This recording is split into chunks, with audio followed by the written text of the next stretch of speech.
com o nosso amigo Charles, que atendeu ao nosso convite.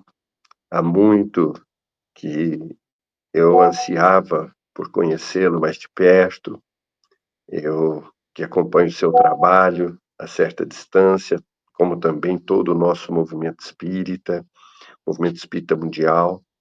Daqui a pouco nós vamos falar um pouquinho sobre ele.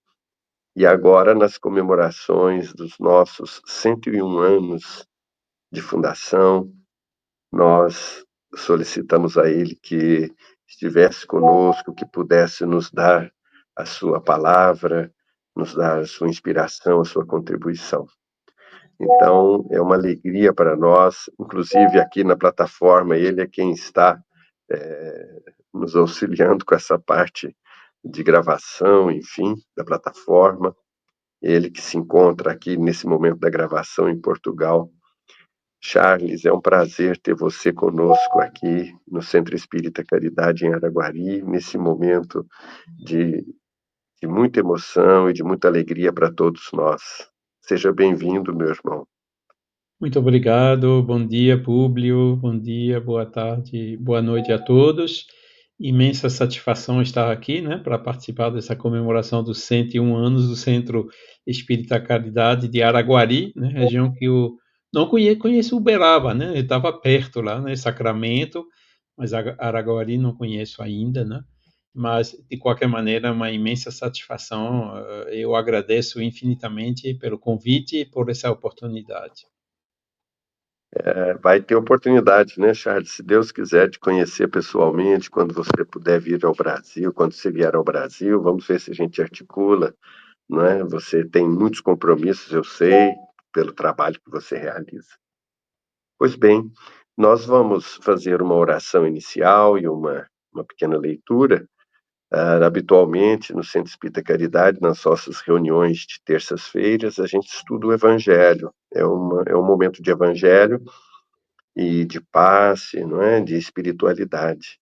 E normalmente, a gente segue os comentários do Emmanuel, do Fonte Viva, ou dessa coleção Fonte Viva. Então, vamos fazer uma oração inicial para o nosso encontro de hoje. Senhor Jesus, amigo querido, como mestre, a nossa alma transborda de gratidão, Senhor, pelas bênçãos dispensadas a nós ao longo de todo esse trecho de 101 anos de atividades. Ficamos honrados, mestre, pelas oportunidades que o Senhor nos proporciona e, sobretudo, do encontro com almas dedicadas e abnegadas do seu Evangelho, como nos honra nesse momento o amigo Charles, desde as terras de Portugal, onde se encontra agora, e residente que é da França. Ó Mestre, derrama sobre ele especialmente a sua luz, fortalecendo o seu espírito, de modo que ele siga em frente no hercúleo trabalho de estudo, de pesquisa do nosso amorável codificador Allan Kardec, tanto quanto as demais atividades a que se dedica juntamente aos nossos companheiros e também ao seu lar. Fica conosco, mestre, é o que nós te pedimos, hoje e sempre. Assim seja. Pois bem, nós vamos ler a lição do Fonte Viva, é a lição de número 64. Essa lição Emmanuel pinça do Evangelho de Jesus, Mateus capítulo 13, versículo 3. Eis que o semeador saiu a semear. E Emmanuel então desdobra, nos passa o recado dele, não é? Todo ensinamento do Divino Mestre é profundo e sublime na menor expressão. Quando se dispõe a contar a parábola do semeador, começa com um ensinamento de inestimável importância que vale relembrar. não nos fala que o semeador deva agir através do contrato com terceiras pessoas, e sim que ele mesmo saiu a semear, transferindo a imagem para o solo do espírito, em que tantos imperativos de renovação convidam os obreiros da boa vontade à santificante lavoura da elevação. Somos levados a reconhecer que o servidor do Evangelho é compelido a sair de si próprio, a fim de beneficiar corações alheios. É necessário desintegrar o velho cárcere do ponto de vista para nos devotarmos ao serviço do próximo, aprendendo a ciência de nos retirarmos da escura cadeia do eu. Excursionaremos através do grande continente denominado interesse geral. E na infinita extensão dele, encontraremos a terra das almas, sufocada de espinheiros, ralada de pobreza, revestida de pedras ou intoxicada de pântanos, oferecendo-nos a divina oportunidade de agir a benefício de todos. Foi nesse roteiro que o divino semeador pautou o ministério da luz, iniciando a celeste missão do auxílio entre humildes tratadores de animais e continuando através dos amigos de Nazaré e dos doutores de Jerusalém, dos fariseus palavrosos ou dos pescadores simples, dos justos e dos injustos, ricos e pobres, doentes do corpo e da alma, velhos e jovens, mulheres e crianças.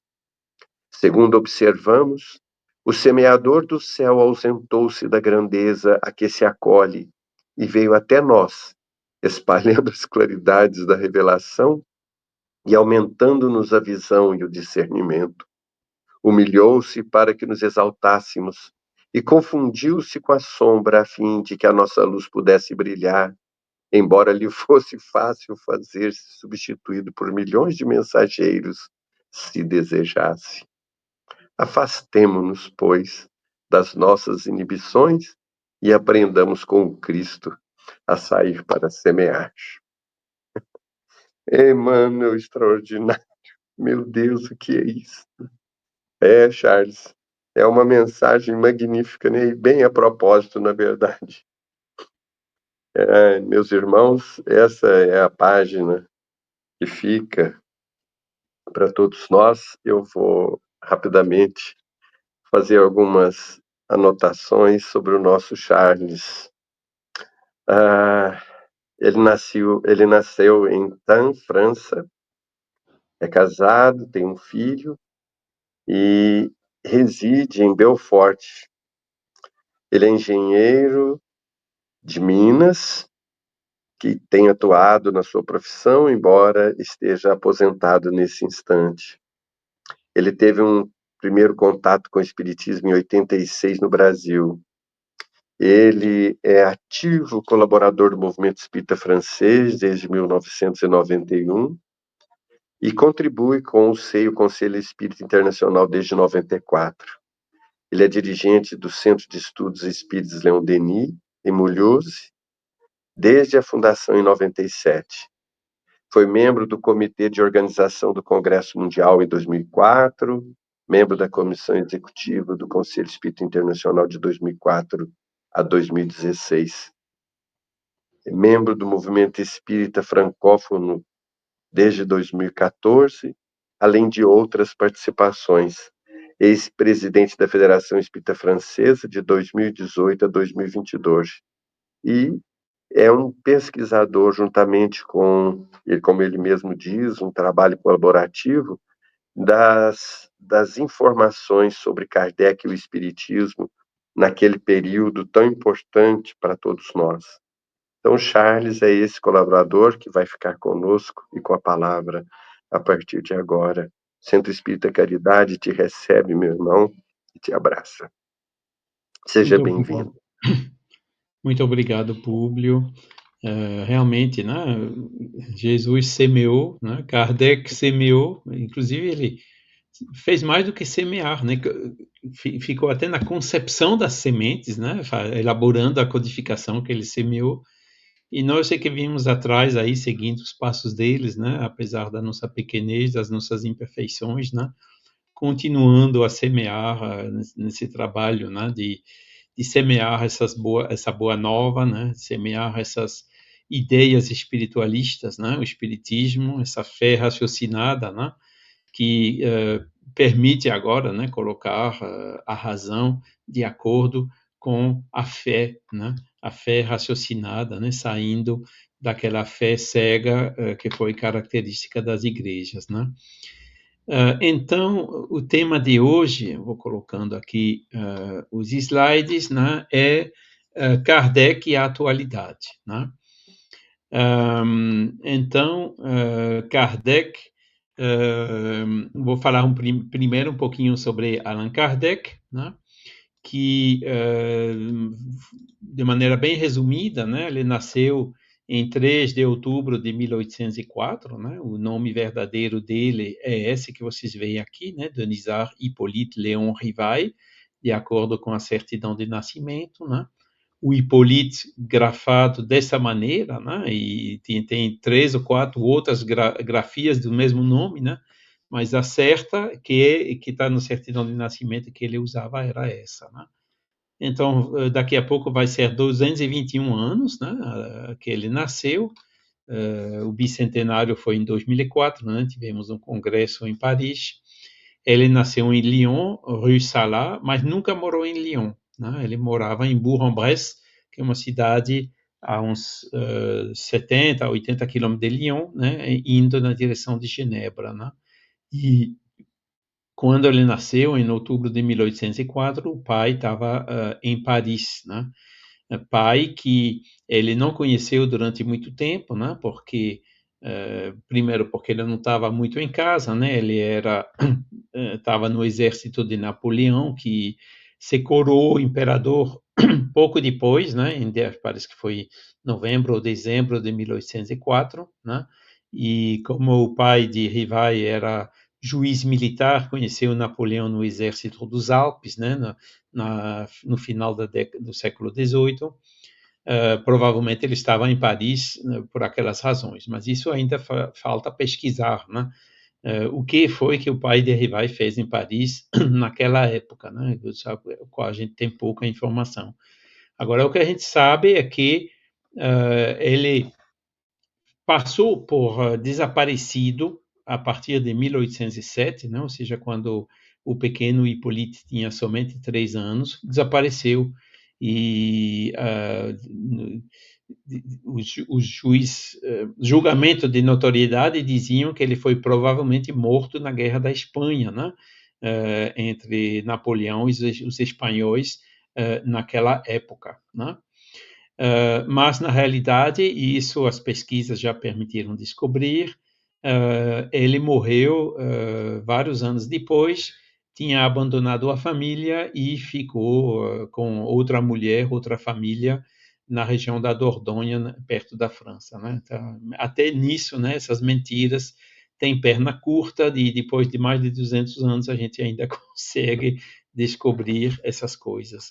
Podem ver aqui a foto, né, que o monumento que foi instalado em Lyon, né, onde ele nasceu, em frente da Rue Salat, a comemoração do bicentenário, né? Na inauguração desse monumento tinha nosso irmão Nestor Mazotti, que vocês provavelmente conheceram, né? Que veio para Paris para participar dessa inauguração. Então, sem o pai, ele foi criado pela mãe, pelo tio do lado da mãe, né, o irmão da mãe, e a avó materna, né, que era a família dele, conseguiram fazer que ele estudasse na Suíça, em Verdun, na escola do Pestalozzi, né, aqui também, agora a gente tem as datas, né, entre 1815 e 1820, né, ele ficou 5 anos lá em Lyon, né, conseguimos documentos também que achamos nos arquivos suíços daquela região. E foi ali, então, que ele conheceu várias línguas, né, aquele método de Pestalozzi, foi um aluno bastante brilhante, deu uma abertura cultural muito grande a ele, não somente de línguas, culturas, mas também de religiões, né? Porque tinha amigos protestantes, judeus, ortodoxos e tudo mais, né? E esse período foi realmente fundamental, né? De extrema importância para a missão que ele ia desempenhar depois, né? Que é a missão da codificação. Continuando, em 1822, também encontramos documentos, né, que ele tinha ido para Paris, junto com a mãe e o tio materno, né? Venderam os bens que eles tinham naquela região de Bourg-en-Bresse e ficaram em Paris, nesse famoso endereço Rue de la Harpe, né, que consta justamente nesse livro, que foi o primeiro livro que ele escreveu, né? Podem ver, 1823, ou seja, ele não tinha nem 20 anos, né? Tinha 19 anos quando, ou 18 anos, né? Quando escreveu o livro.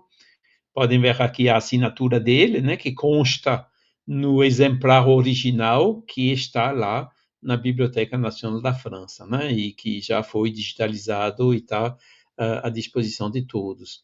Ele continuou depois uma carreira, né? Abriu na área da educação, abriu uma escola primária do primeiro grau, né, em 1825, funcionava a Rue Richer.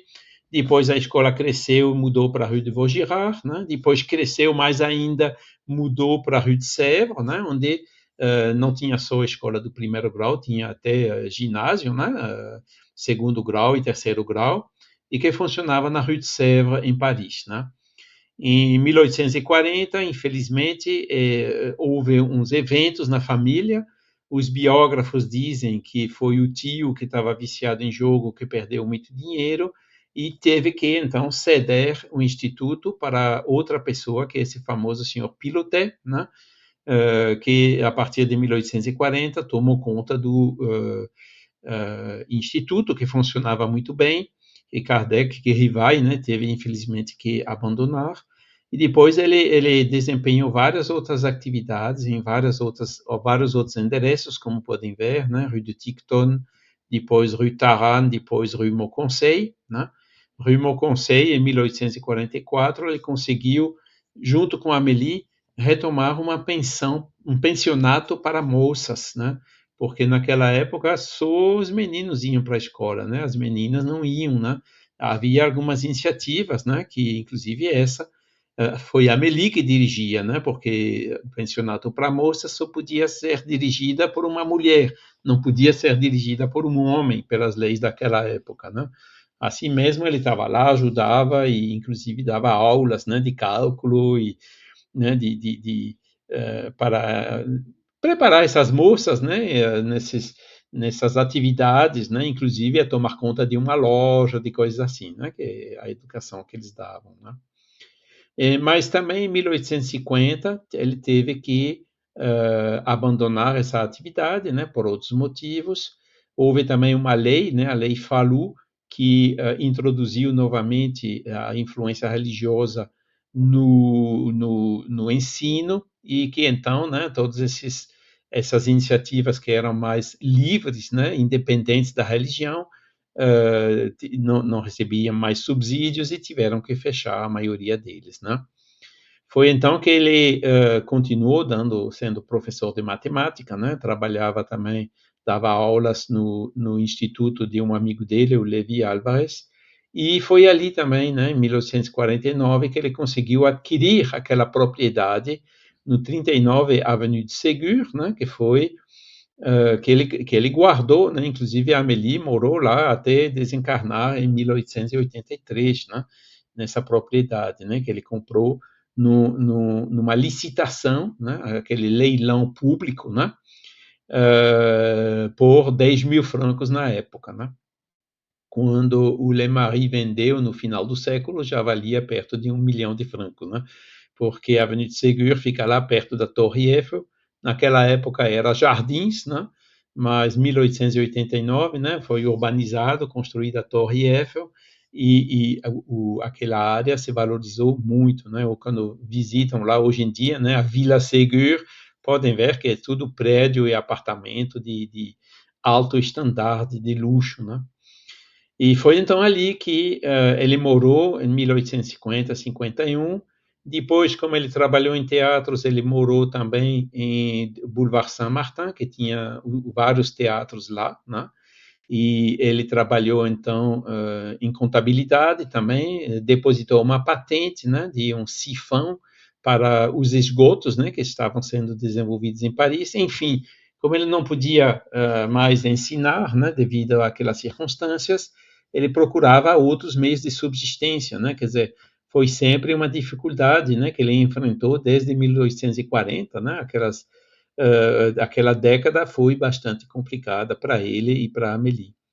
E em 1855, então, ele se mudou para Rue des Martyrs, né, que é também um endereço conhecido, porque foi lá que ele começou o espiritismo, suas investigações, e que ele organizava as primeiras reuniões da Sociedade Parisiense de Estudos Espíritas, né, a partir de 1858.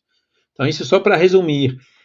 Quem quiser mais informações, eu aconselho um livro, né, do Carlos Sede Bastos, Biografias de Kardec sob investigação, né, onde ele vai comparando umas 10 ou mais biografias que foram escritas por Kardec com os dados, né, que a gente conseguiu juntar esses últimos anos, né, graças à digitalização crescente, né, dos documentos oficiais nos diversos arquivos, principalmente na França.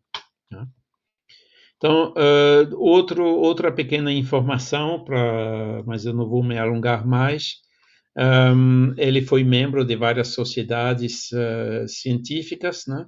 Inclusive o Instituto Histórico, onde ele conheceu o Ampère, né? Bem conhecido dos eletricistas, Botin, né? Que fez os primeiros anuários, né? Livros de endereços, né?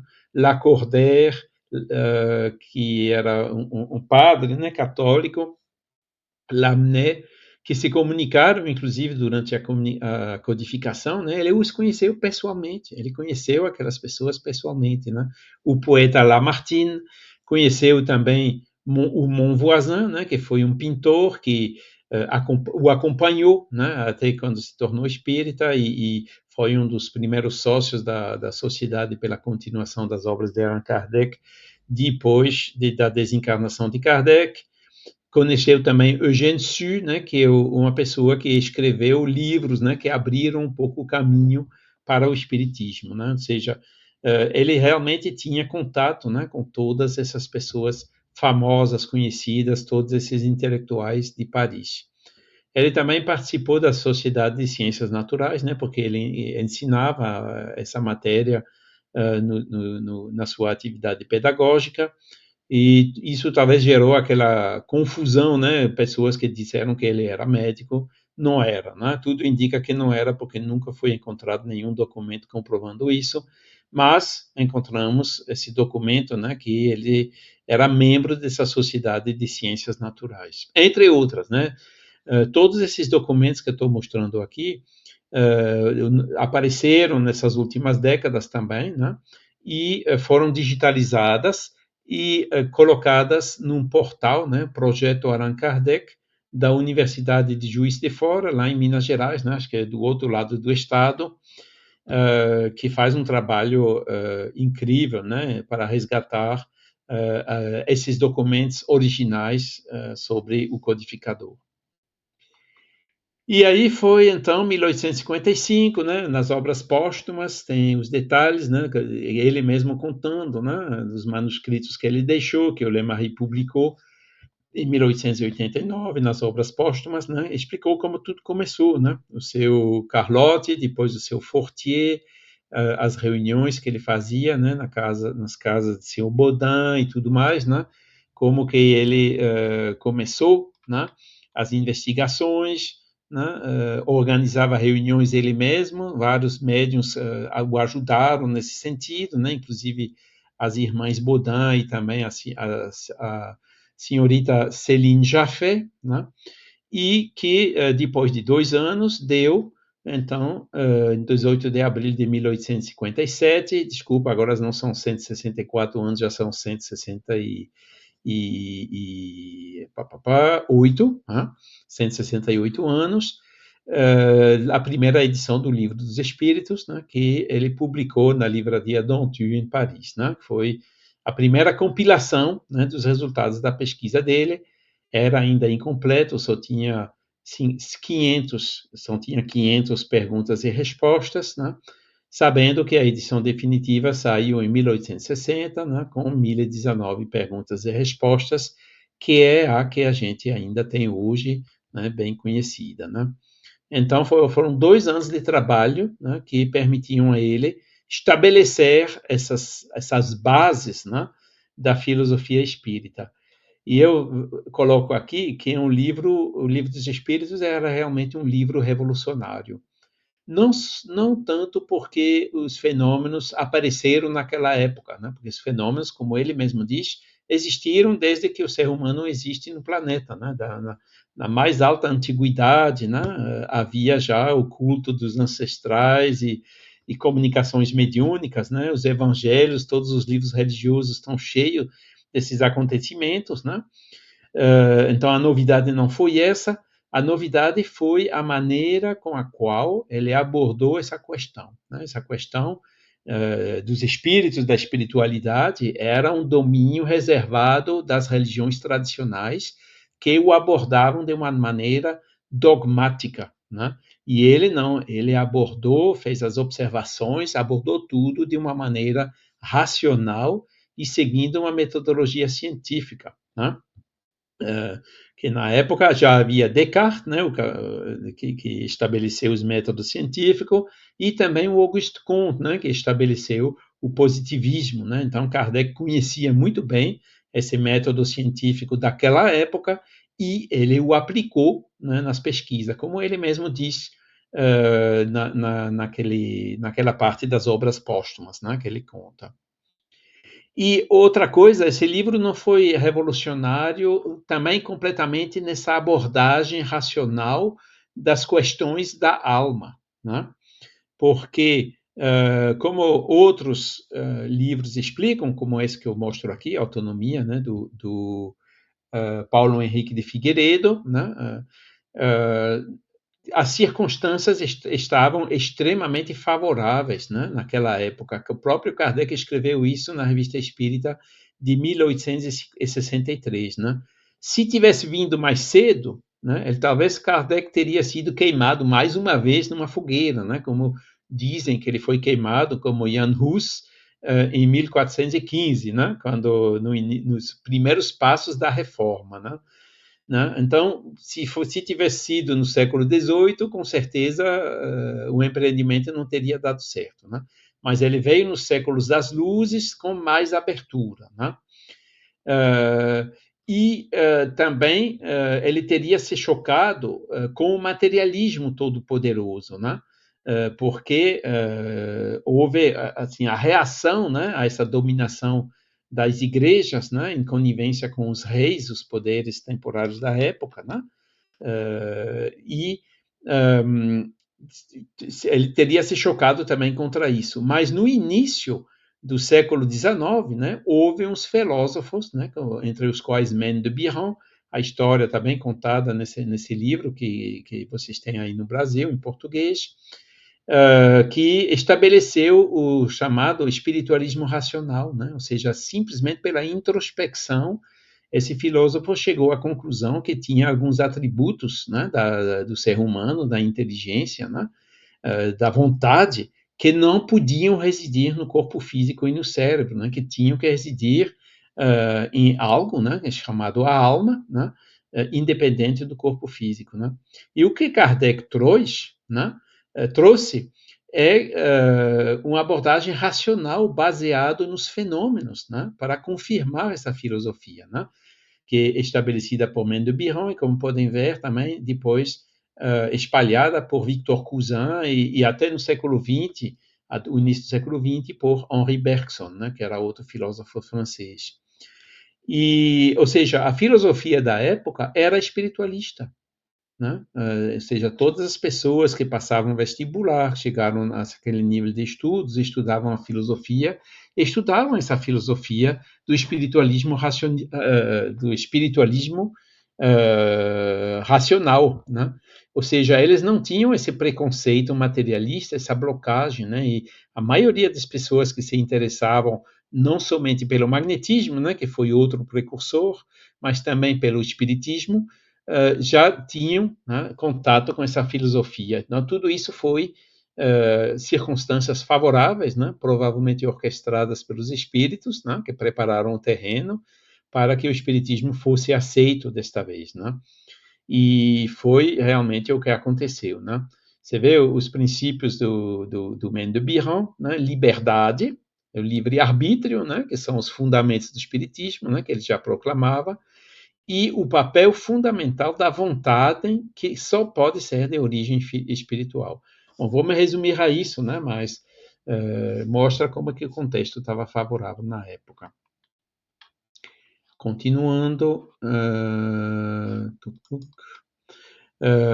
também outra, né, que o Paulo Henrique desenvolve muito, né? O espiritismo tem uma abordagem fundamentalmente autônoma, né? As pessoas estudem, creem se quiserem, né? Como procedimento, né, científico que tem que ser autônomo, né, baseado na compreensão e no livre-arbítrio, né?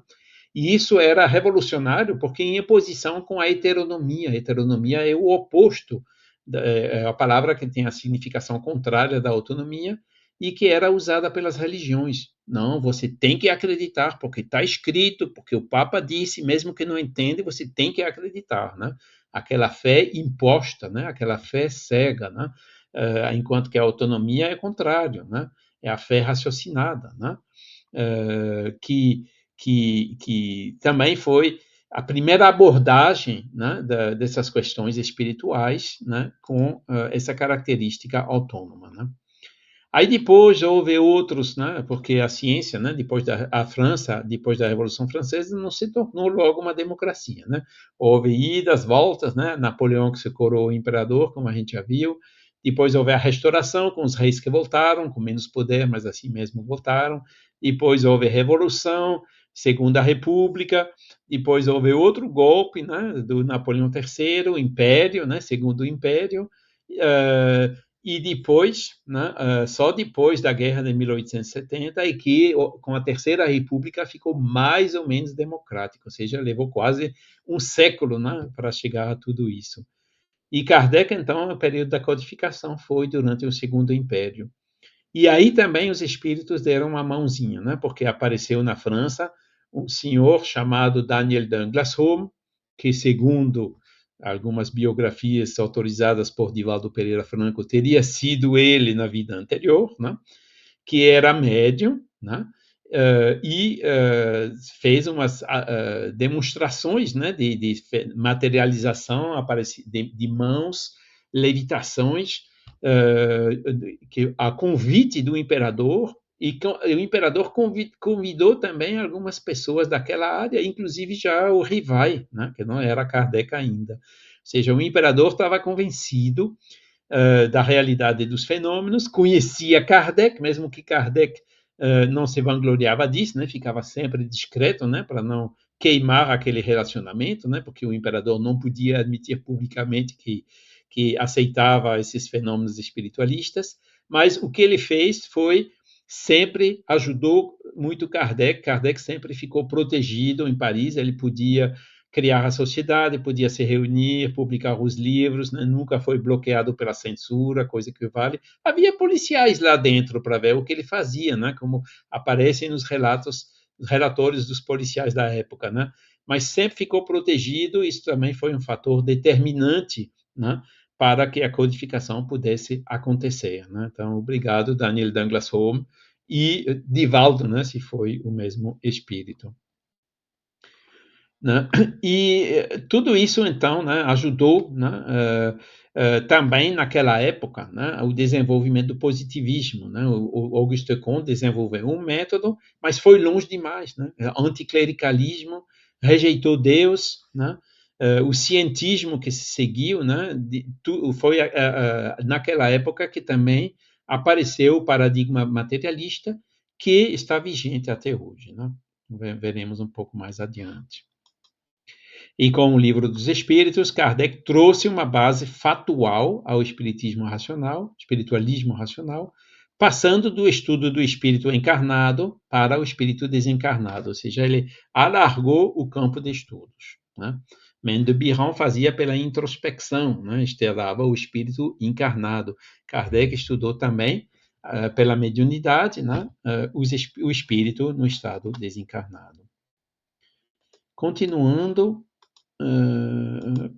pronto. E depois ele cumpriu, né, a codificação, escreveu esses 5 livros bem conhecidos, né, O Céu e o Inferno, que festejou 160 anos esse ano, que foi objeto, né, do Enlip, né, que aconteceu no fim de semana passado lá em Campinas, né, que aconselho todos a consultar, né, que tem os vídeos lá de todas as apresentações online. Né, e terminou com a Gênese, 1868, antes de ser chamado de volta pela espiritualidade, né, em 31 de março de 1869, né, quando ele desencarnou. E no ano seguinte, então, foi inaugurado esse túmulo no Père Lachaise, né, esse dolmen, que até hoje é um túmulo mais visitado e mais florido do cemitério Père Lachaise, em Paris, né? Ou seja, essa imagem de Kardec veio até hoje, né? O segundo monumento vocês viram no início na França, né, que é o dolmen, né, que foi colocado lá em Lyon, comemorando o bicentenário do nascimento. Então, Kardec nos legou, então, essa filosofia espírita, inclusive essa fé raciocinada, né, como já mostrei, colocando, né, no frontispício, na capa do Evangelho segundo o Espiritismo, essa frase, né, que diz: fé inabalável só é a que pode encarar frente a frente a razão em todas as épocas da humanidade, né? Então, Públio falou, né, que eu conheci o Brasil, o Espiritismo no Brasil em 1986, né? E logo, né, fui levado a ler os livros de Kardec em português, e realmente foi esse aspecto que me convenceu, né?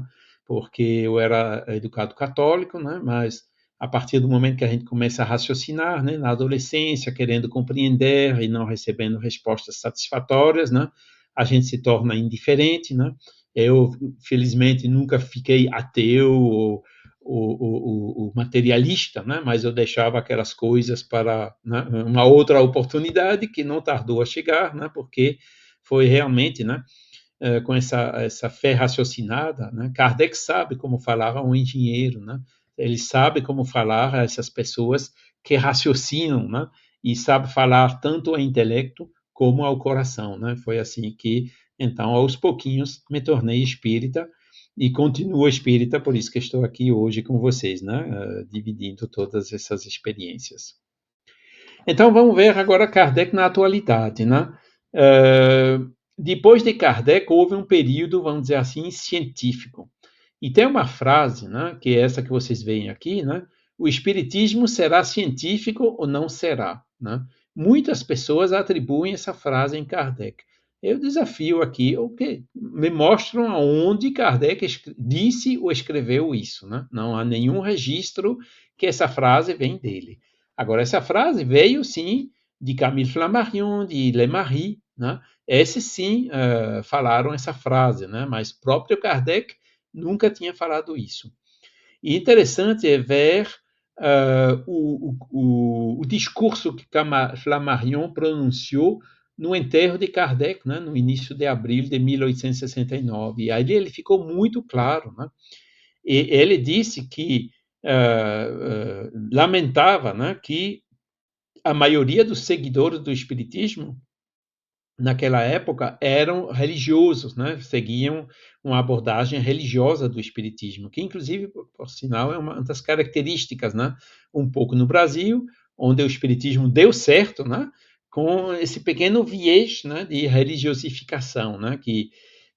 Porque o Brasil não sofreu tanto das religiões como aqui na Europa, né, onde a religião tem uma imagem extremamente negativa e muitas pessoas rejeitam, né? Então, chegar aí na Europa dizendo que o espiritismo é religião é contraprodutivo, né? Em vez de abrir, né, o interesse das pessoas, fica ao contrário, que as pessoas fazendo que as pessoas rejeitam, né?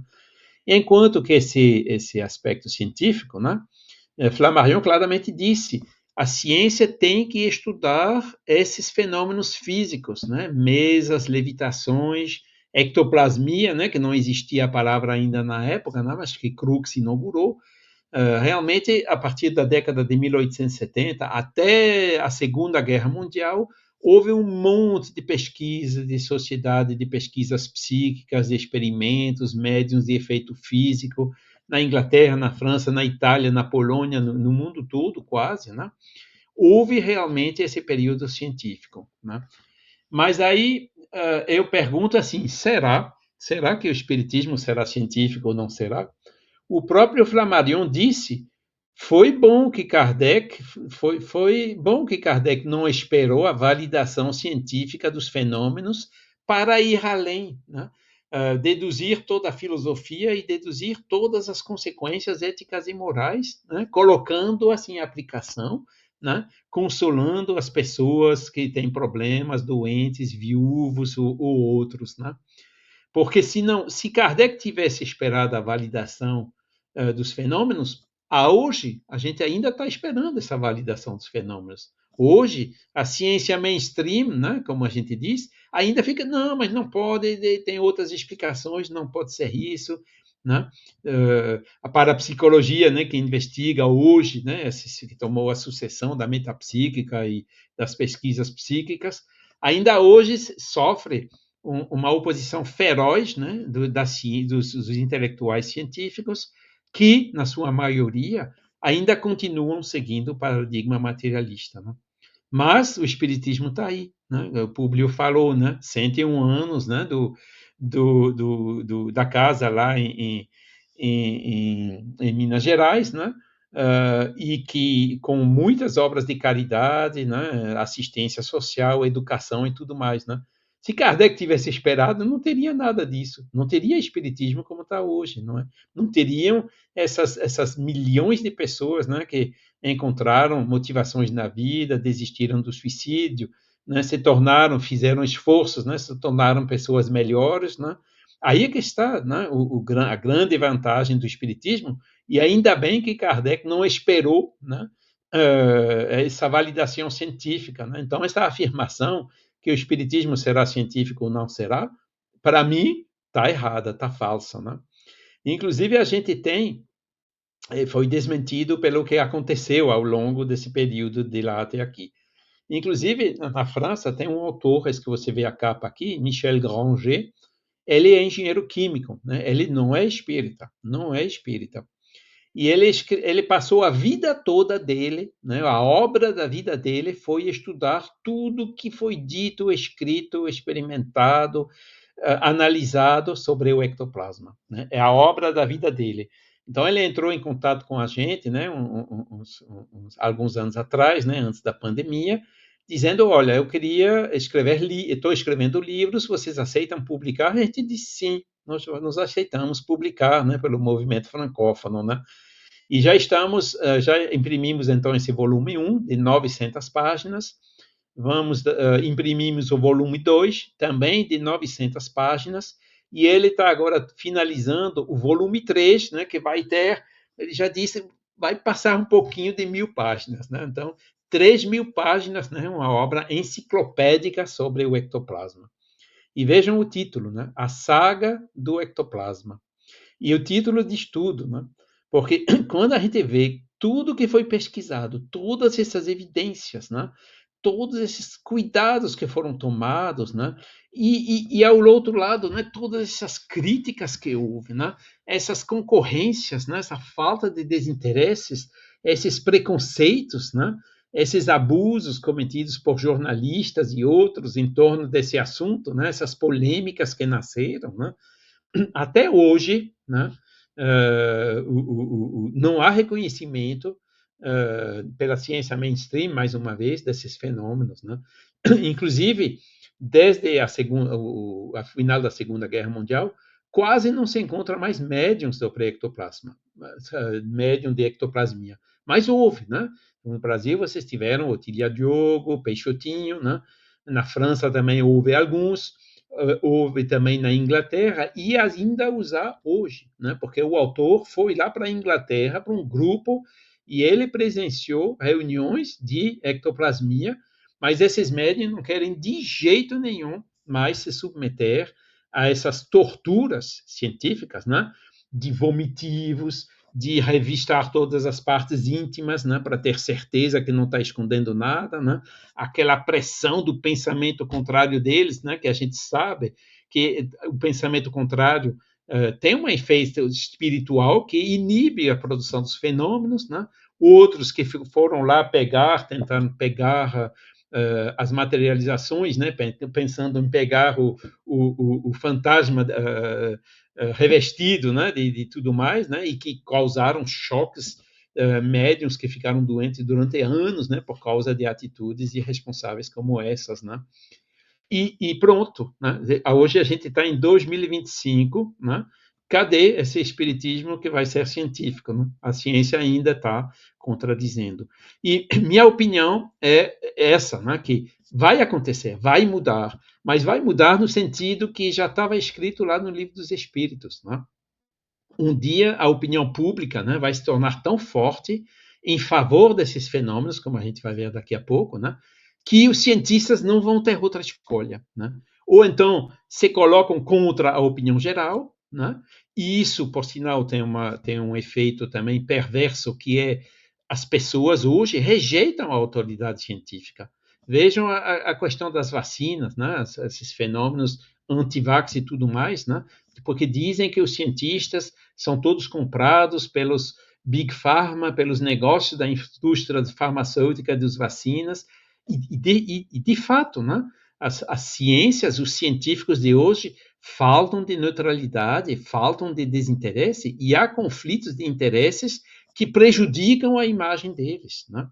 Então, todos esses fenômenos vão fazer de maneira que um dia, né, quando a onda realmente vai chegar, os optimistas dizem alguns anos, algumas décadas no máximo, né? Tem os outros mais realistas, como eu, que diz que pode demorar ainda um século ou dois, né, até chegar a isso, né? A não ser que a gente receba uma ajudazinha espiritual. O Covid já foi uma, né? Foi um pequeno treinamento, né? Muitas pessoas, né, a ficha caiu. Muita gente veio para o espiritismo na França depois do Covid. Foi durante o Covid que eu comecei a me perguntar sobre isso, né? E que eu fui pesquisando que eu encontrei vocês, né? Muita gente onde caiu a ficha. Pode ser só 1, 2% da população, mas 2% aqui, 2% ali, né? Daqui a pouco vai crescendo, né? Até que ocorra essa mudança de paradigma, e os cientistas serão obrigados a acompanhar isso, né? Eu vejo até hoje, por exemplo, né, as EQMs. EQM é uma coisa muito popular, né?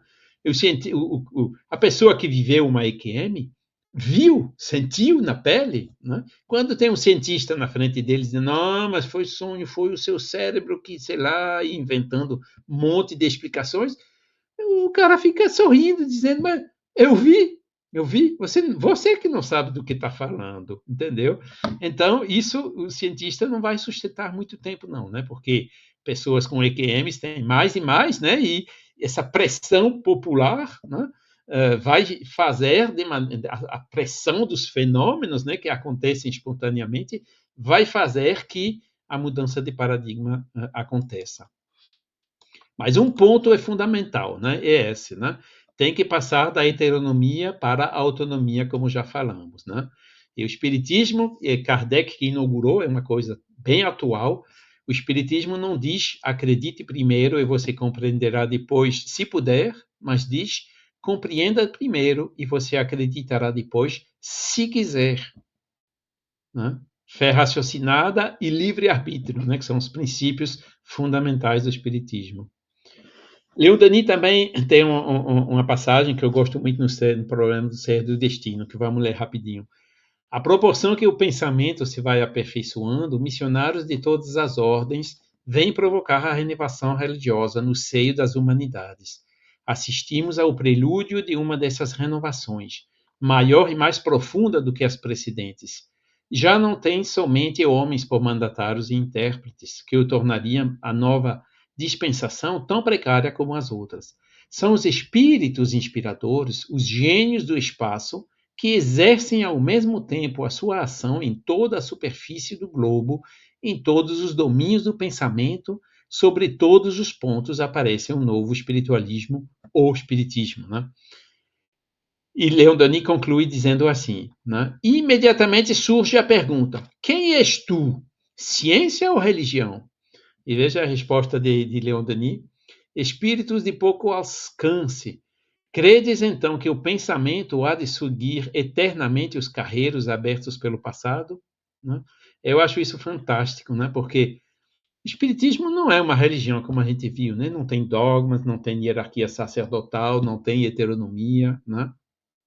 Mas o espiritismo reconhece a moral cristã, a moral budista, a moral universal que decorre, né, de todos esses missionários que estavam no início da religião. O espiritismo também não é uma ciência, se a ciência é entendida como materialista, ateu, orgulhosa e tudo mais. Mas o espiritismo segue a metodologia científica, né? Ou seja, o espiritismo pega os bons aspectos da ciência, pega os bons aspectos da religião, né, que é a moralidade, e os junta num conceito novo, que é o espiritismo. Então, o espiritismo, né, Leon Denis também diz, não é a religião do futuro, é o futuro das religiões. O espiritismo, a gente poderia parafrasear dizendo que o espiritismo também vai ser o futuro das ciências, né? As ciências que tiram as olheiras e olham não somente para a matéria, mas também para o mundo espiritual, né? Então, é por isso que o espiritismo ainda tem essas dificuldades de ser compreendido e aceito hoje em dia, né? Porque ninguém consegue classificar o espiritismo nessas noções do passado. É preciso realmente uma revolução, né? Uma mudança profunda nesses próprios conceitos, né? Para poder enquadrar o espiritismo. E foi isso que Kardec inaugurou. Foi ele que jogou as primeiras bases, né, desse grande movimento, né, que estamos aguardando aí, dessa revolução, né? Pois é, e na espiritualidade, a alma, Deus, né, permaneceu, como eu já disse, né, dogmática das religiões, né, espiritualidade muitas vezes é considerado como sinônimo de religião, isso que é o bloqueio que a gente tem na França, na Europa, né, menos no Brasil, porque no Brasil a religião não tem essa conotação negativa como já tem por aqui, né, esse paradigma materialista, né, que foi uma reação contra esses abusos da religião, ainda continua vigente hoje em dia, né? Então, tudo isso são essas dificuldades que a gente vê, né? E o espiritismo, né, que adotou, né, que Kardec trouxe 160 anos atrás, né, essa metodologia científica para investigar essas questões, né, e conservando o melhor da ciência e da religião, como eu acabei de dizer, né? Agora, quando a gente vê um pouco as estatísticas de hoje, eu trouxe aqui algumas que são um pouco antigas, mas tem várias outras sobre isso, né? Que, né? Por exemplo, essa pesquisa na Alemanha que diz que 2/3 de todos os alemães acreditam que a vida continua depois da morte. 2/3, 66% da população, né? Essa outra direita diz, né, que 42% dos franceses acreditam que a gente pode se lembrar de uma vida anterior. Ou seja, não somente são espiritualistas, né, mas aceitam também a noção de reencarnação das vidas anteriores, né? Ou seja, está chegando, né, na população, já passou, já estamos mais de 50% da população que acredita na espiritualidade, nesse novo paradigma, né? A resistência, ela fica mais no campo dos intelectuais, dos acadêmicos, né? Ali que ainda tem resistências a isso, né? E as EQMs, né? Eu falei um pouquinho, né?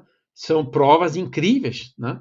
A pessoa está ali, né? Parada cardíaca, sangue, cérebro sem oxigênio, eletroencefalograma sem nenhuma atividade mais, e a pessoa tem vivências incríveis, né? Aquilo dura alguns segundos ou minutos no máximo, né? Porque senão não tem mais como reanimar a pessoa. E a pessoa tem a impressão de ter visto tanta gente, foi longe, viu um monte de coisa, alguma coisa que durou muito mais, né? A noção do tempo completamente dilatada naquela experiência, né?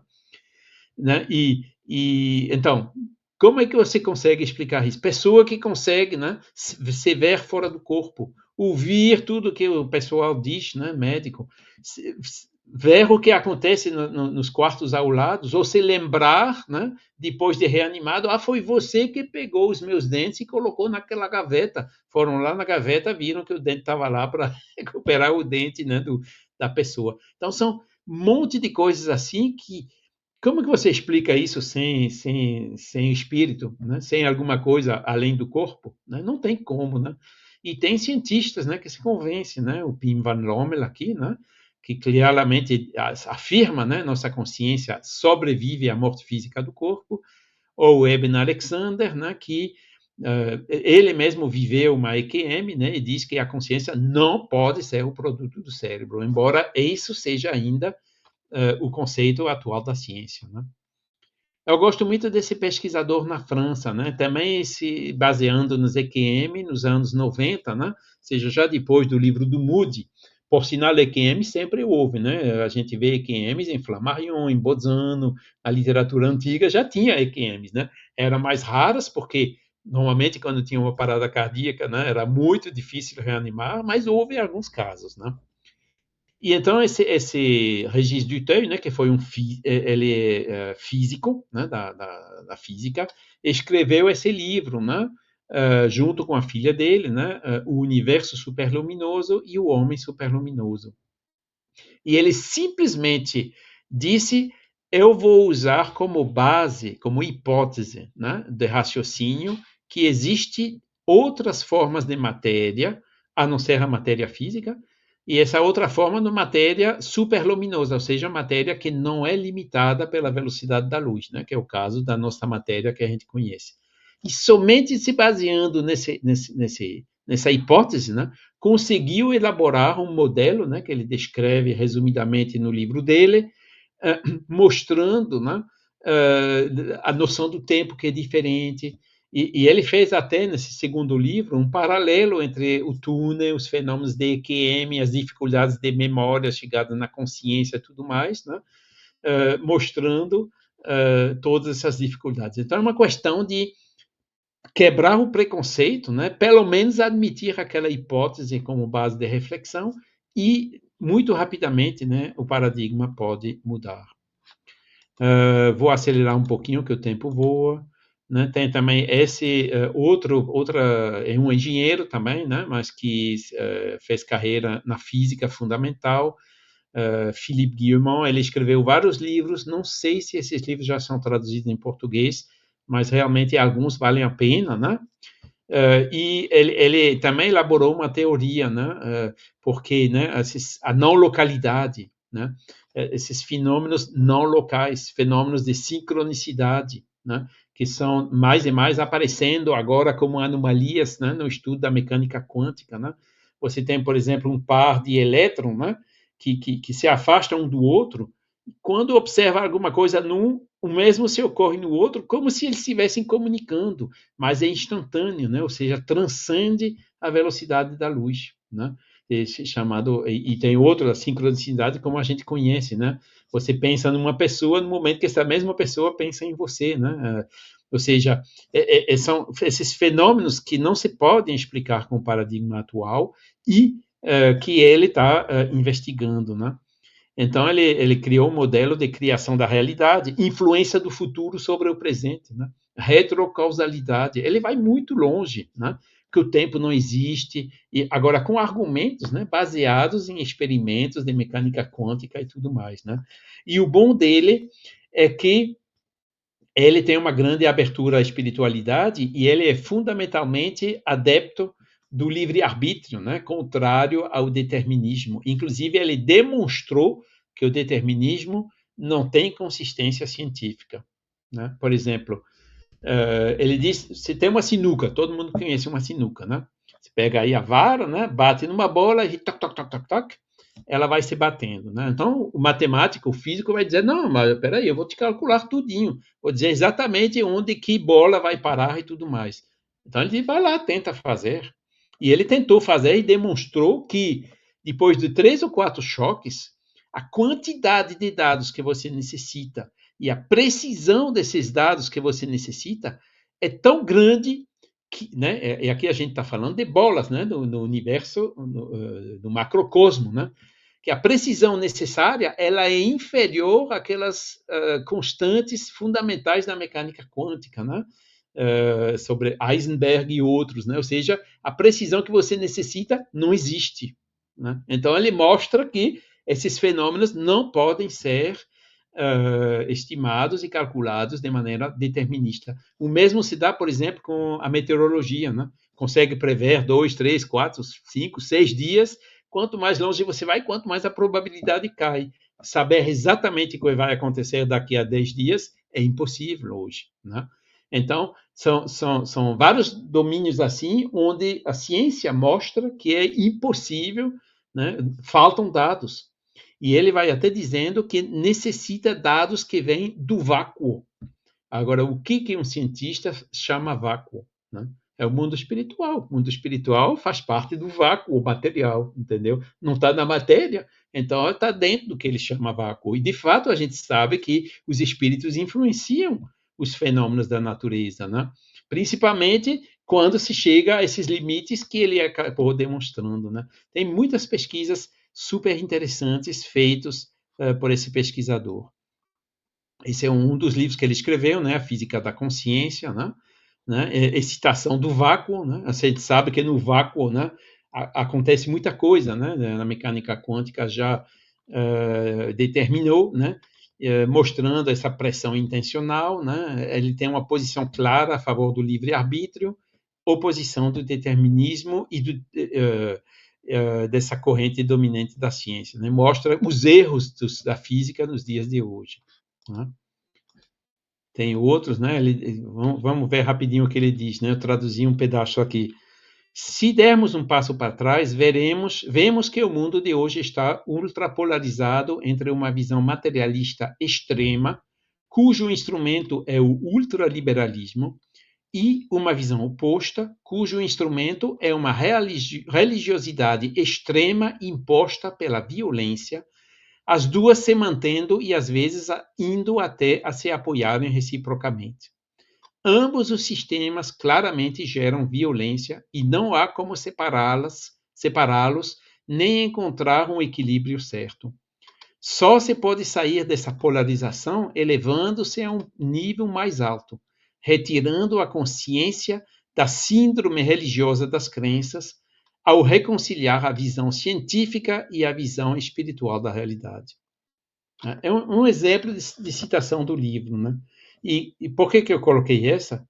Porque eu acabei de dizer que foi o que Kardec fez, né? Pegou o melhor da ciência, o melhor da religião e fez um conceito novo. E o que ele está dizendo aí está indo nessa mesma direção. Isso mostra como esse pensamento de Kardec é atual, né? Um grande problema é que as religiões, né, de alguma forma, confiscaram a vida espiritual dos indivíduos, né, aquele domínio reservado, né? Fora delas não há salvação, fora da religião não há salvação, né? Kardec explicou, fora da caridade não há salvação, né? Denunciando desde sempre as abordagens espirituais não religiosas, né? Ou seja, colaboração das religiões tradicionais a gente não vai conseguir, né? Nesse contexto, continua ele, a noção de espiritualidade laica tem sido imposta nos últimos anos, e uma espiritualidade desconectada de dogmas religiosos pode e deve ser baseada na ciência, né? Você vê que aqui já não é o espiritismo será científico ou não será, né? Ele tem uma abordagem diferente, né? Ele diz que a ciência tem que realmente se interessar nesses fenômenos espirituais. Em última análise, termina ele, né? Ciência, filosofia e espiritualidade devem se tornar uma coisa só em nosso esforço para descrever nossa relação com a realidade. E exatamente o que Kardec fez, né? Aí eu me perguntei muito tempo, será que ele leu Kardec?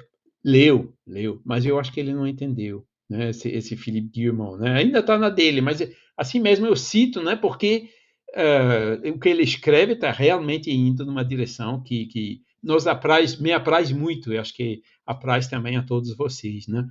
E num livro, nas citações, ele cita o Livro dos Espíritos de Allan Kardec, né? Se Deus quiser, um dia vou me encontrar com ele, a gente vai, né, conversar um pouquinho e vamos ver como é que a coisa evolui. Que para quem entender francês, né, tem centenas de vídeos de palestras e entrevistas dele pela YouTube.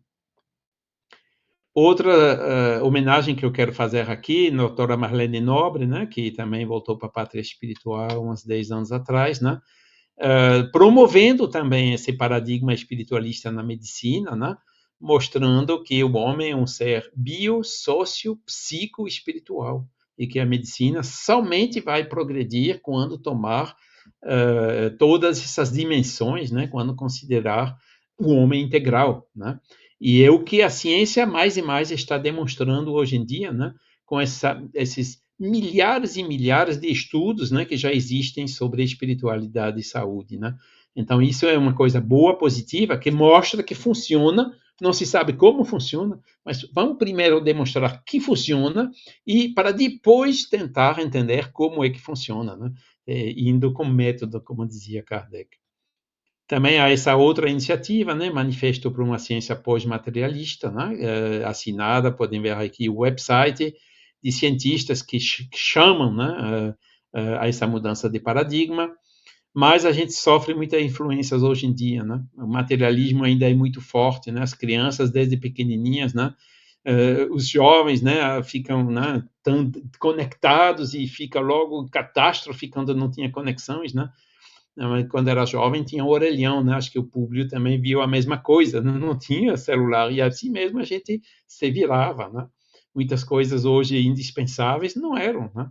E também essas manipulações, essas mentiras que a gente sofre o tempo todo.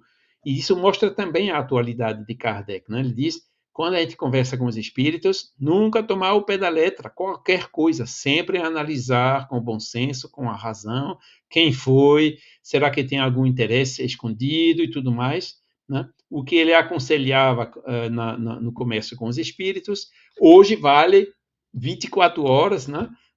Quando a gente sofre essas influências sobre essas mídias, fake news e tudo, né? Quem não tem discernimento hoje, quem não exerce esse discernimento, realmente está perdido, né? E acaba cometendo horrores, né? Totalmente desviados das bases, né? Aí tem uma mãozinha também da espiritualidade, né? Houve a pandemia, como já falei, naquela época eles previam ondas, né? Que foi outra onda de recessão. Essa onda não aconteceu ainda, né? A recessão, porque hoje né, a bolsa, tudo, né? Desde aquela crise que houve em 2010, né? 2008, tem os mecanismos para justamente evitar crises muito grandes, né? Então, aqueles mecanismos funcionaram para evitar catástrofes maiores, né, depois da pandemia. Agora, a terceira onda, essa a gente não vai escapar, né? Que é a mudança climática, né? Eu estou aqui em Portugal, perto do litoral, tem uns lugares que a gente vê o mar avançando, né? Houve aquelas ondas gigantes aí por causa daquele furacão, né? Há incêndios de floresta logo mais aqui, ou seja, né? Essa mudança climática já está aí e vai. A gente sabe que mesmo que a gente parasse agora de emitir carbono na atmosfera, vai continuar e a gente vai ter que viver com isso, né? Secas, enchentes, né? Tudo vai ser mais complicado, né? Produção de alimentos, né? Mas, bom, como é que a gente vai conseguir tudo isso? Não é com egoísmo, não, vai ser com solidariedade, fraternidade. Com isso, a gente vai conseguir resolver todos os problemas sem maiores dificuldades, né? Então, são as mãozinhas, né, da divindade ou dos governadores do planeta para nos ajudar nessa mudança de paradigma, né? E Kardec, né, mostrando também a atualidade. A felicidade terrestre é relativa à posição de cada um. O que basta para a felicidade de um constitui a desgraça de outro. Haverá, contudo, alguma soma de felicidade comum a todos os homens? Com relação à vida material, respondem os espíritos, é o posse do necessário. Com relação à vida moral, é a consciência tranquila e a fé no futuro. Com isso, a gente resolve todos os problemas, né? E a gente vê que em algum lugar alguém é feliz com muito menos do que a gente tem, né? De que maneira o espiritismo pode contribuir para o progresso? Destruindo o materialismo, que é uma das chagas da sociedade. Ele faz como que os homens compreendem onde se encontram seus verdadeiros interesses. Deixando a vida futura de estar velada pela dúvida, o homem perceberá melhor que, por meio do presente, lhe é dado preparar o seu futuro. Abolindo os prejuízos de seitas, castas e cores, ensina aos homens a grande solidariedade que os há de unir como irmãos. Então é isso. O maior inimigo do espiritismo é o materialismo, que a gente deve combater, não com violência, mas com argumentos. Né? E como é que isso vai funcionar? 780. O progresso moral acompanha sempre o progresso intelectual? Resposta: decorre destes, mas nem sempre o segue imediatamente. O progresso intelectual hoje está lá em cima. Agora, o progresso moral ainda está se arrastando. Aí Kardec: como pode o progresso intelectual engendrar o progresso moral? Resposta: fazendo compreensíveis o bem e o mal.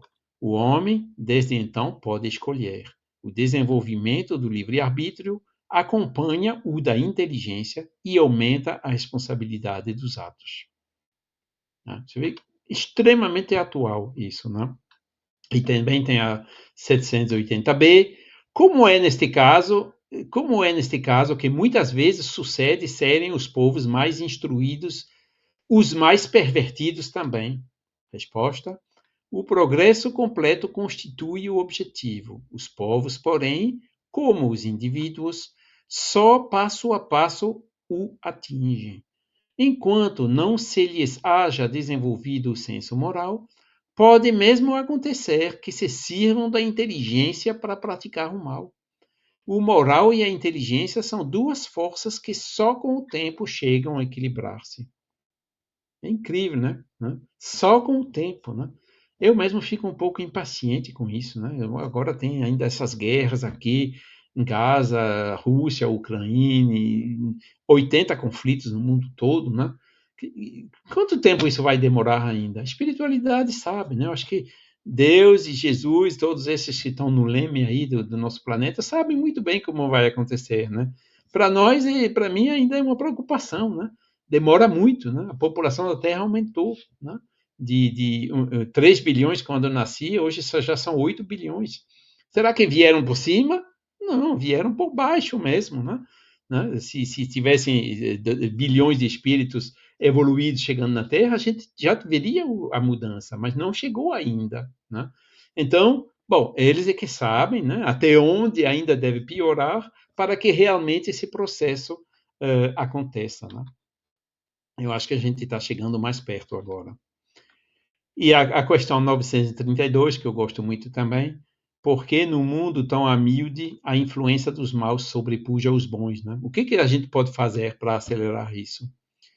Resposta: por fraquezas destes, né, dos bons. Os maus são intrigantes e audaciosos, e os bons são tímidos. Quando estes o quiserem, preponderarão. Né? Então é isso, né? O Einstein, né, já tinha sentido isso, né? O mundo é um lugar temível, né? Não tanto por causa de quem pratica o mal, mas por causa de quem vê esse mal e nada faz para evitá-lo, né? Então isso é um claro convite para a gente, né, se engajar um pouco mais, né, em disseminação do bem, a denunciar o mal quando prejudica muitas pessoas, né?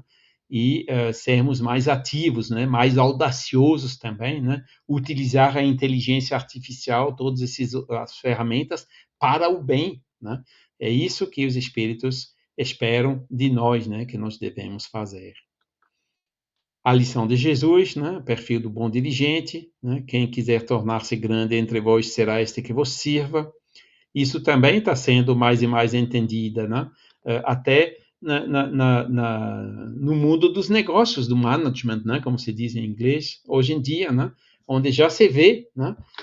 O Papa Francisco, né? A liderança, exemplo de humildade, né? E também a diferença entre um chefe e um líder, né? O chefe que impõe e o líder que está junto com o time para alcançar os objetivos, né? Então, isso é a transposição atual, né, daquela máxima que Jesus já tinha dado 2000 anos atrás, né? E terminando, né, eu vou terminar com esse slide sobre outro conceito que apareceu. Infelizmente, eu não vi ainda na Wikipédia em português, mas existe na Wikipédia em francês, na Wikipédia em inglês, né? esse novo conceito, né, que apareceu uns 10, 20 anos atrás, de inteligência espiritual, né? Tem o QI, né, inteligência racional, capacidade de resolução de problemas, pensamento lógico, né, quociente de inteligência, QI. No Brasil, eu já tinha ouvido também o quem indica, mas isso é outra questão. Né? Depois tem a inteligência emocional, né, que é bem conhecida também, capacidade de reconhecer e lidar com as próprias emoções, além de responder adequadamente às emoções das outras pessoas, representada pelo quociente emocional, né? Alguém brilhante que não consegue trabalhar em equipe ou que não consegue negociar com o cliente, não serve de muita coisa, né? E agora apareceu a inteligência espiritual, né? Que é a capacidade de dar propósito às ações e dar significado à vida. E ela é representada pelo que se chama hoje de quociente espiritual, né? Agora, em português tem um problema, né? Chama QS, né? O SQ em inglês, mas emocional e espiritual em português tem com E, então teria que inventar aqui uma tradução para diferenciar, né? E a definição dada da inteligência espiritual está a seguir: é capacidade de todo ser humano de questionar o sentido da vida e de se relacionar com o mundo em que vive. Ela permite as adaptações necessárias para lidar com os aspectos imateriais do dia a dia, como valores, propósito e consciência social. Vejam só, né? A gente reconhece nessa definição várias das leis, né? Dessas 10 leis divinas, né? Do Espiritismo, né? Questionar o sentido da vida, né? Para onde vamos, né? Relacionar com o mundo em que vivemos, né? Da lei de sociedade, né? Adaptações para lidar com os aspectos imateriais da vida. Imateriais já chega mais perto do mundo espiritual, né? Valores, propósito, consciência social, né? Essa ética universal, né? E essas leis de Deus, né? Que estão escritas aonde? Na consciência, né? Públio, eu acho que eu vou parar por aqui, né, porque acho que eu já abusei um pouquinho do tempo, né, e, bom, tem outros slides ainda sobre inteligência espiritual, posso enviar para você se quiser, né, e vamos terminar com Leon Denis rapidinho. Eleve, então, seu olhar e abrace as vastas perspectivas do seu porvir. Ponha nesse espetáculo a energia necessária para afrontar os ventos e as tempestades do mundo, né, que estão se intensificando, como a gente viu. Marche, valente lutador, suba a rampa que conduz aos cumes que chamamos virtude, dever, sacrifício. Não se detenha no caminho para colher floretes ou mato, para brincar com seixos dourados, para frente e sempre para frente. Então, termino aqui agradecendo infinitamente pela sua paciência, pela sua atenção. Chamo aqui o público de volta para a telinha, né, se houver eventualmente algumas perguntas. Ai, meu amigo, que coisa extraordinária o seu trabalho, extraordinário. Eu acho que fica um verdadeiro documento para nós, acho muito significativo. Como eu disse, nos bastidores, acho que a sua competência e a maneira como você trata os temas, acho que o local da sua encarnação, a sua esperteza engenheira, né, de engenharia, né, seu raciocínio e o seu afeto pelo espiritismo, ficam muito claros em tudo que você faz. Não estou aqui, como diz aqui no Brasil, a gente diz muito, né, jogando confetes, não, mas é porque realmente é necessário, não é? É necessário esse tipo de abordagem, esse tipo de posicionamento, exatamente por causa da linha do raciocínio do espiritismo, né?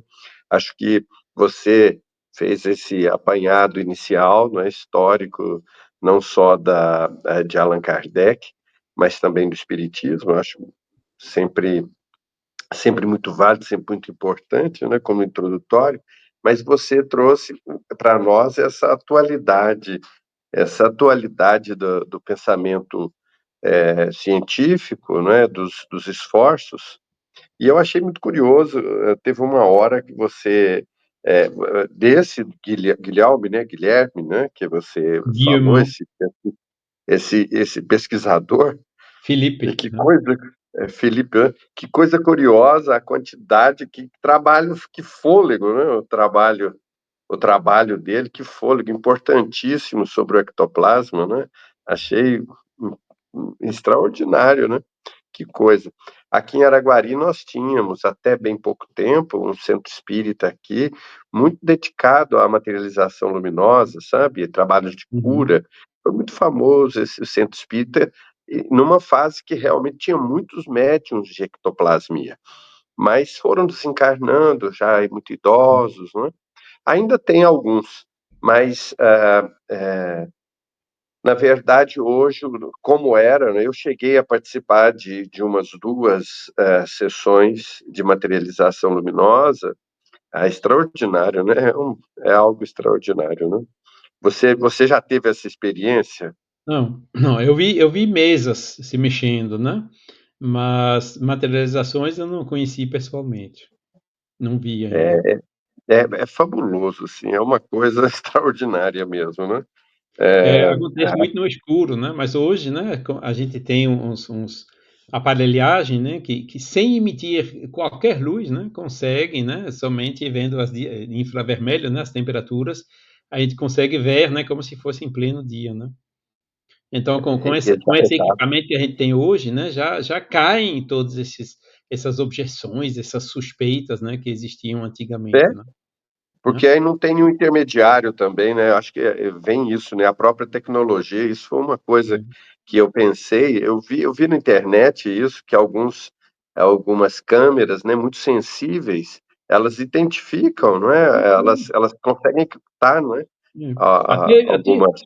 Até as câmeras vídeo, assim, que existem aí no É, mercado, vocês têm umas é que são verdade. infravermelha, tem uns que têm uma luz infravermelha, né, que emite uma luz. Isso pode talvez prejudicar o fenômeno, mas tem outras, né, principalmente os equipamentos militares, por exemplo, né, que não precisam emitir luz, né, consegue detectar as imagens, né, somente pela variação de temperatura, né, com diferentes, né, e reconstituir essas imagens, né. Isso permitiria ver, né, o início da formação e tudo, porque bom, houve materializações em plena luz, mas são muito mais raras, né.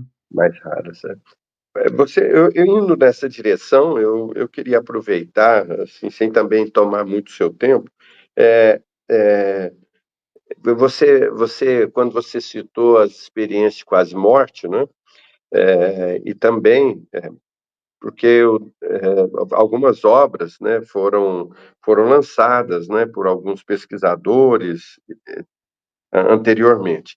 Mas nessa pós-Covid, né, muitos registros pós-Covid. E aí você citou o paradigma, né, porque esse paradigma materialista é terrível, né? E, e aí, às vezes, de alguma forma, assim, eu penso, será que não é possível? Será que isso não seria possível? É uma especulação minha, não é? Mas eu vou te provocar com isso. Quem sabe, não é? A espiritualidade não está programando aí um novo Raidesville, não é? Um novo Raidesville, porque o fenômeno para chamar novamente a atenção, né, da humanidade, né? Porque para eles isso não. Você citou isso, mas É, o que mas você eu acho acha? que as EQMs, né, o livro do Raymond Moody, é um Hydesville, para mim é o equivalente, né. São eles que orquestraram tudo isso, né, para ajudar nessa transição, né. Mas eu estou lendo ainda um livro hoje, né, de uma pessoa que está até aberta, né, para a espiritualidade e que vai realmente a fundo todos o que os cientistas ainda alegam para resistir no paradigma materialista e explicar essas EQMs, né, essas experiências, sem necessitar o apelo à espiritualidade. Agora, as explicações que eles dão são muito mais complicadas do que a explicação Ah, espiritualista, que é exato. tão simples, né? Então, até aplicando o princípio de parcimônia, se diz em português? Parcimonia ou parcimônia? Né? Parcimônia. Parcimônia. Aplicando o princípio de parcimônia, esse princípio nos diz pega a hipótese mais simples, a explicação mais simples, né? E não a mais complicada. Mas eles não, eles resistem, não querem. É mais simples, mas fala do espírito, então É, tem o bloqueio, né? Mas exato. não vai durar, quer dizer, talvez não vai ser mais para mim nessa vida, né? Mas vai acabar quebrando, né? A coisa vai acabar. Ah, isso A gente vai. pode remar contra a corrente, né? Já faz 160 anos, mas tem uma hora que a corrente leva mesmo. Eu entendo, né? A gente fica, você até citou, né? 168 anos aí do Livro dos Espíritos.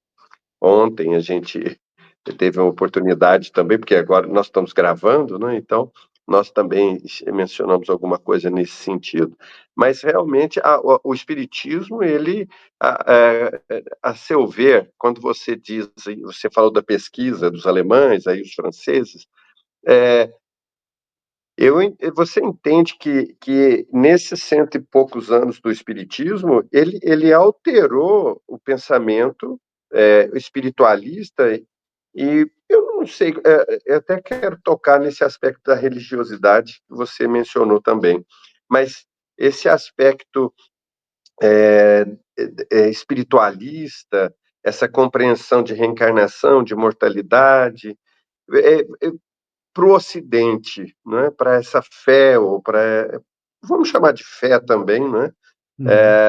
isso inconsciente ou sem que seja clara, mas as pessoas interiormente, você acha que a doutrina, que o Espiritismo é responsável por essa mudança ou por essa adoção desse pensamento espiritualista?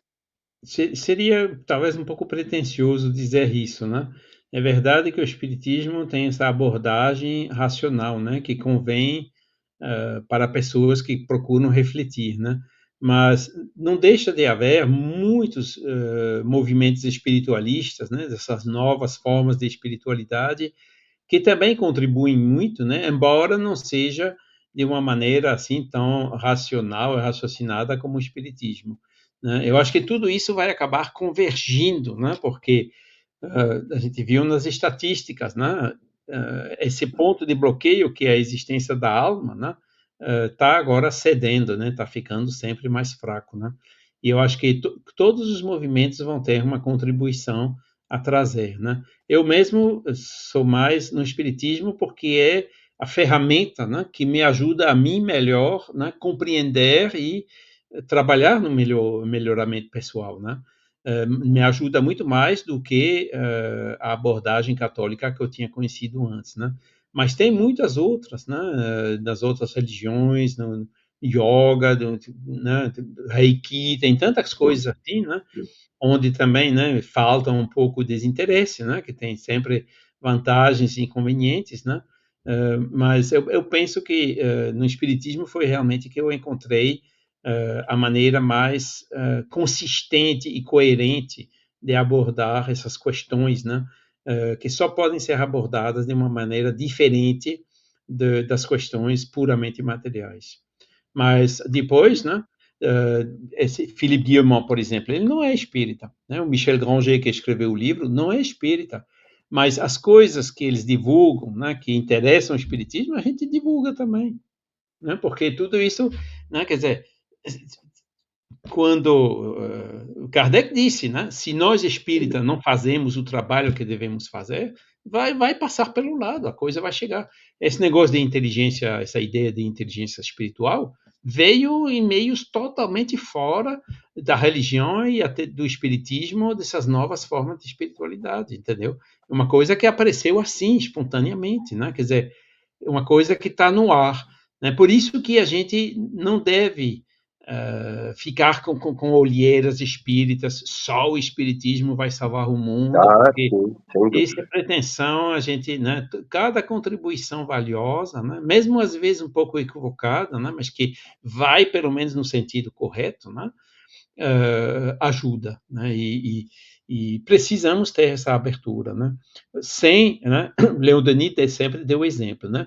Ele estava junto com o Papus, né, que era o ocultista, né, o Dr. Gerard Rancos. Ele conhecia teosofistas, ele conheceu os espiritualistas ingleses, né, mas nunca, ele sempre foi amigo deles. Ele foi maçom também, né, o Leon Denis. Ele sempre foi muito amigo com eles, mas nunca abdicou da base dele, que era genuinamente espírita, né? Então, eu acho que essa atitude de Leon Denis é que é a atitude certa. Na verdade, sim, na verdade, o próprio Kardec dá esse exemplo, porque a gente vê que ele abraçava respeitosamente, não é? E discutia também, questionava, apresentava, como você fez agora e trouxe para nós essas contribuições, não é? Acho, Exato. acho também que quando você citou a questão da religião, não é? Que um bloqueio da religião, quando você disse que existe uma certa dificuldade, isso é por causa dos abusos da religião, Ah, sim, do claro, lado né? religioso. Houve guerras de Olha, religiões, né, com centenas de milhares de mortos, né? Houve Joana d'Arco, né, queimada, e tantos outros que foram queimados de maneira totalmente injusta, né? Houve a Inquisição, né, totalmente também injustificada, né? Aquela influência, né? As escolas jesuítas, né, onde os alunos muitas vezes abusadas sexualmente, né? São as coisas que aparecem ainda hoje em dia. Não há, né, houve no Canadá recentemente, né, com os nativos, na França também houve um estabelecimento que saiu outro escândalo agora, quer dizer, né, a religião realmente tem aqui essa abordagem, essa é percebida de maneira muito negativa. E eu já vi pessoas dizendo, o espiritismo é religião, então não me interessa. Eu saí de uma religião não é para entrar noutra. Entendeu? É bem assim, né? Por isso que no Brasil deu certo, né? Porque 90%, né, são católicos, mas não, né? Que eu vi o último censo, né? Os evangélicos estão subindo, né? Mas vamos dizer assim, são cristãos, né? Então, passa, lá deu certo e continua dando certo e graças a Deus deu certo. Mas aqui a mesma receita não funciona de jeito nenhum, ao contrário, né?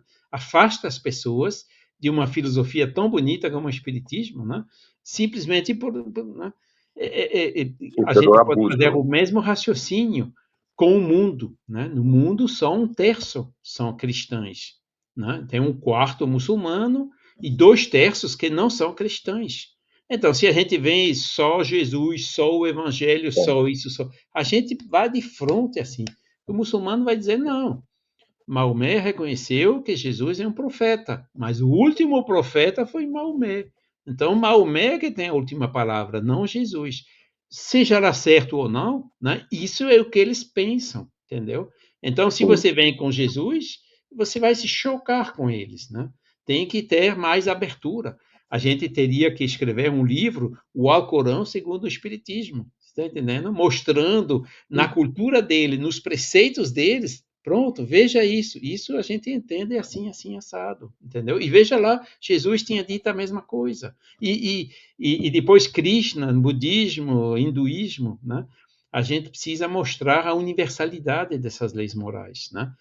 Porque ficando só se limitando na tradição judeu-cristã, dificilmente a gente vai sair desse terço da população mundial, né? O restante da população exatamente. vai ficar não de fora, né? Pode ser que eles acabam se juntando por outras vias, né?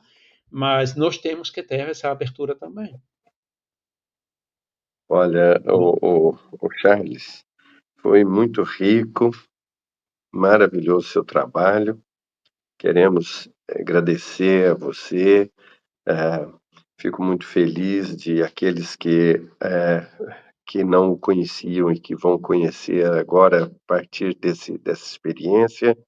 Fico muito satisfeito e você tem contribuído muito. Vários trabalhos seus se encontram também nas redes, né, nas redes sociais e nas instituições. Queremos te dizer muito obrigado, que Jesus te abençoe, que abençoe o seu esforço, que você brilhe a sua luz por onde você for e quando você apresentar seus trabalhos, né. Eu que E agradeço pela vamos oportunidade, né? E parabéns, né? 101 anos, né? Do Centro Espírita Caridade aí de Aguari, né? Araguari. A gente não tem Araguari. centros tão antigos aqui na França, né? Sim, tem um que também festejou os 100 anos, né? Que foi criado em 1919, né? Ah, que Mas a beleza. maioria dos centros são centros recentes. É, que é realmente algo que a gente, assim, se orgulha E entendo também que toda hora é hora, né? Hora de despertar e hora de trabalhar, toda hora é hora.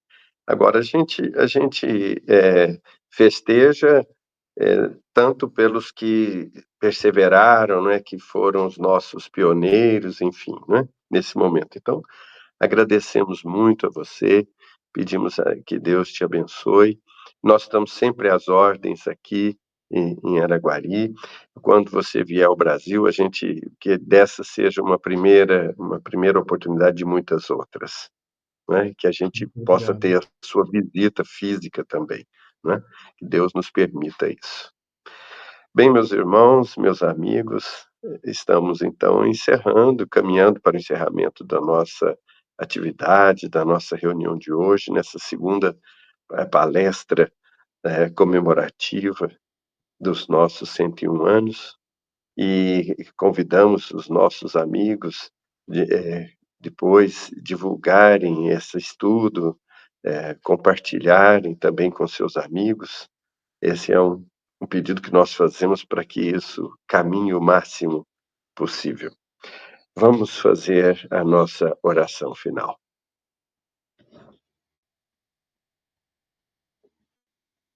Agradecemos, bons espíritos. Muito obrigado. Muito obrigado ao Charles. Muito obrigado aos seus espíritos amigos, benfeitores. Muito obrigado aos bons espíritos dirigentes da sua tarefa. Abençoe o Charles nos caminhos da sua existência, o seu lar, sua família, sua obra. Bons espíritos, entregamos nas suas mãos a nossa gratidão para que leve ao nosso Mestre Jesus. Muito obrigado, Senhor, e fica conosco. Assim seja. Muita paz. Muito obrigado.